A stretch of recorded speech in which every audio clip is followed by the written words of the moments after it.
My name is Jeremy Gallegos, and I'm the District Wildlife Manager in South Fork, and I cover the west half of Unit 80. It is an over-the-counter unit for archery.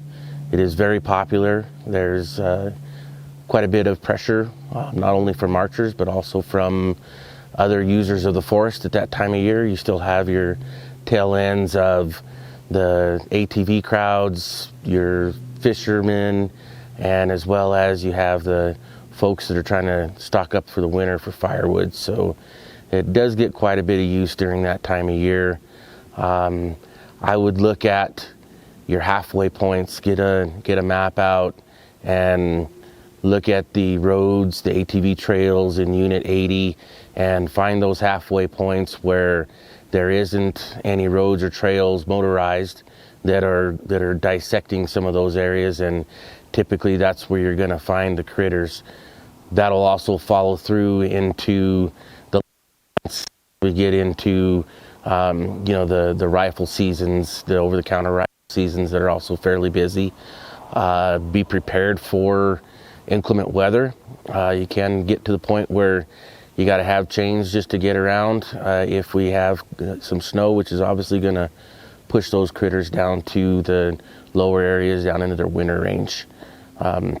Unit 80 is on its way up as far as elk population goes, and we're trying to build that herd as we speak, and so you will see fewer licenses in the limited areas, portions of those seasons than maybe you saw 5-6 years ago.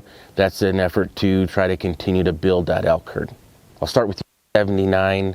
It is known mainly as a deer unit. If you look at the success rates, the information on 79, it's definitely more sought after for deer than it is for elk. The rifle tags are limited in 79. That is mainly done to manage the overall harvest, because the same elk that you'll see late in the year in 79 spend a lot of the year in 76, which is a very sought after area, a very limited area, and so we want to manage the overall harvest so that we do not over harvest on that same elk herd. And for elk early on, there is resident elk in the archery seasons, and you go through the early rifle seasons. However, they just show up in the numbers until their nature kicks in, gives us a snow. Then you start to see a large influx of elk into Unit 79, into the winter range, mainly on the south slopes that you can see from Highway 160. It's pretty well sought after for deer. It's a very good deer unit. There's good winter range again, especially for that late fourth season hunt. Is the most sought after hunt, and I steer folks into those same south facing slopes from Alder Creek all the way to Old Woman's Creek. There'll be deer.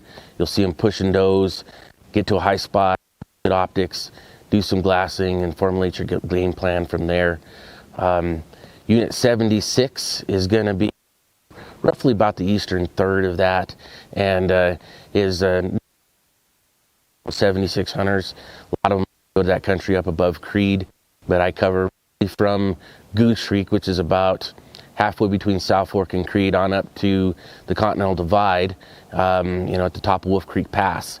And the neat part about some of that area is you've got places that are often overlooked because it is a narrower focus area. You don't have as many options of places to go, but you still aren't going to be dealing with a ton of pressure, as the tags are very limited for most methods of take. The West Fork Complex fire burned through there back in 2013.